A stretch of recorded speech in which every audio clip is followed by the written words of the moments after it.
A questão da Universidade Federal do Paraná, a questão que fala sobre a fronteira do México com os Estados Unidos, vai ser anulada. Será?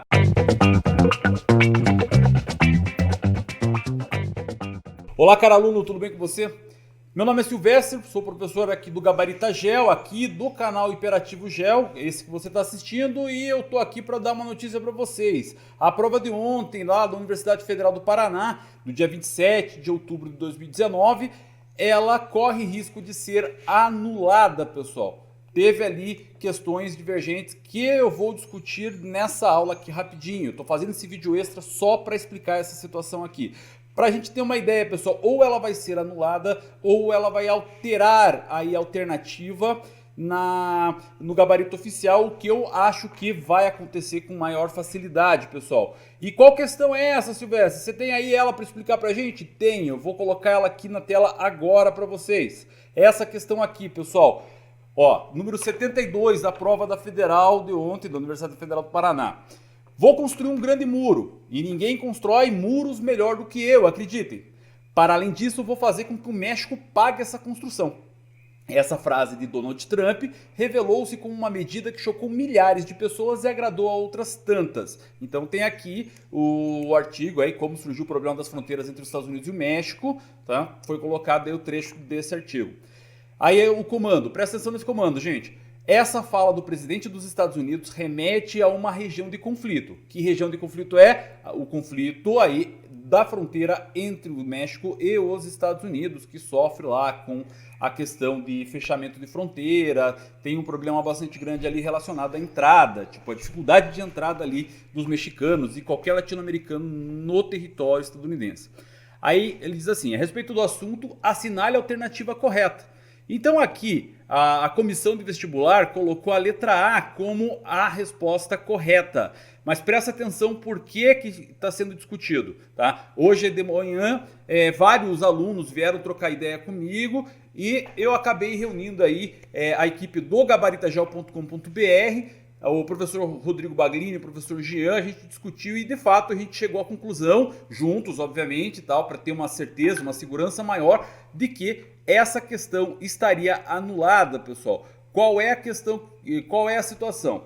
Olha só, ela vai dizer aqui, ó, o Rio Grande limita-se os Estados Unidos e o México e se configura num tipo de fronteira natural com uma significativa carga simbólica. Até aí, ok, beleza, entendido, a resposta estaria de boa.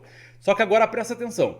Por servir de passagem entre a cidade mais violenta do mundo, Ciudad Juárez, e a segura cidade de El Paso, nos Estados Unidos. Aqui, a cidade mais violenta do mundo é Ciudad Juárez, pessoal. Olha, eu fui atrás de informações, eu busquei aí conteúdo para ter ideia, isso, ter certeza, e eu busquei duas fontes aqui para vocês, ó. A primeira aqui é da BBC News Brasil, tá? As 50 cidades mais violentas do mundo, e também eu peguei aqui a questão da revista Época, e a revista Época ela vai mostrar justamente uma situação um pouco diferenciada pra gente. Olha só. Veja só, aqui nós temos a revista Época, beleza? Só deixa eu arrumar aqui, ou melhor, a revista Exame, tá? Tá aqui, ó, certinho pra vocês. Eu só vou arrumar aqui, ó. Dá uma olhada agora, pessoal. Ó, aqui é Exame, 50 cidades mais violentas do mundo, ok? E aqui estão a lista, obviamente, das cidades, ó. A primeira cidade aqui do mundo, aqui mais violenta do mundo, tá marcando com uma cidade mexicana, só que é Los Cabos. Los Cabos, pessoal, ela vai ficar exatamente aonde? Ela vai ficar aqui, ó, na ponta da Baixa Califórnia, ó, tá vendo? Não faz sentido lá com a fronteira, beleza? Então, nesse sentido, a gente já meio que acha estranha essa situação. Não faz sentido aqui, a cidade mais violenta não é Ciudad Juárez. A próxima cidade do México aí, configurada entre as mais violentas, tá Acapulco, que também é na região sul do México, tá? E aí vai ter Tijuana, que aí sim é região de fronteira. Aí temos ali depois Fortaleza, ou melhor, Fortaleza no Brasil, não, Vitória no México. E aí somente em 20º lugar que aparece Ciudad Juárez no México. Então, essa situação aqui já de cara, a gente acaba já desconfigurando como a cidade mais violenta do mundo, como está dizendo ali, certo? Ele não é, obviamente, não está dizendo ali certo, de uma maneira correta. Não é a cidade mais violenta do mundo, Cidade Juárez. Nesse assunto, então, seria já uma questão para anular. Porém, discutindo a questão com a equipe do Gabarita Gel, a gente chegou à conclusão de que é muito provável que a questão vai ser alterada aí, a resposta certa, no gabarito definitivo. Por quê? Veja só, vamos para a letra B. Eu vou explicar as outras ali e tal, e depois eu vou para a questão que eu considero para vocês. Ó.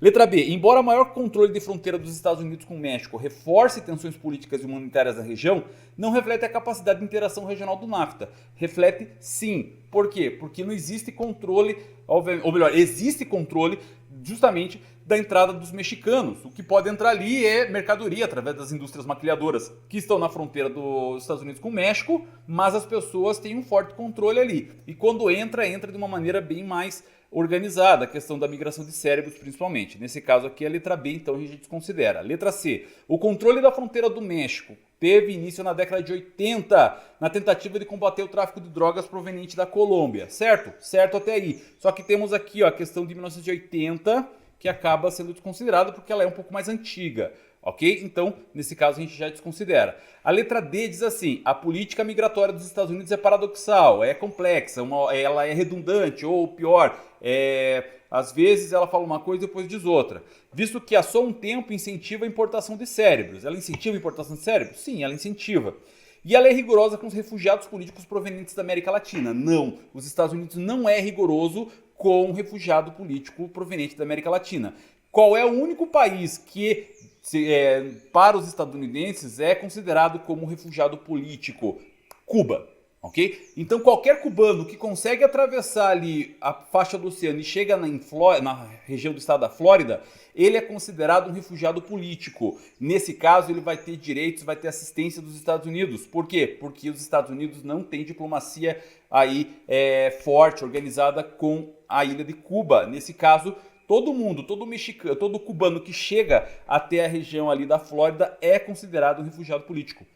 E, segundo aí as convenções dos direitos humanos e várias outras aí da ONU, eles acabam acolhendo e tendo aí a obrigação de acolher. Então, nesse caso, ela não é rigorosa com refugiado político, uma vez que só cubano é refugiado político nos Estados Unidos, proveniente da América Latina. Então, a D a gente considera. Agora, essa questão aqui, que eu falei para vocês que ela pode vir a ser a resposta certa, pessoal. Pode não, é 90% de chance que isso vai acontecer. Ó.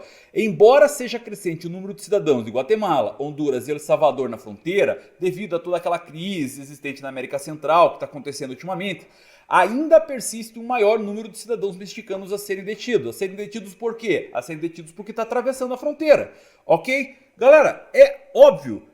A fronteira entre o México e os Estados Unidos.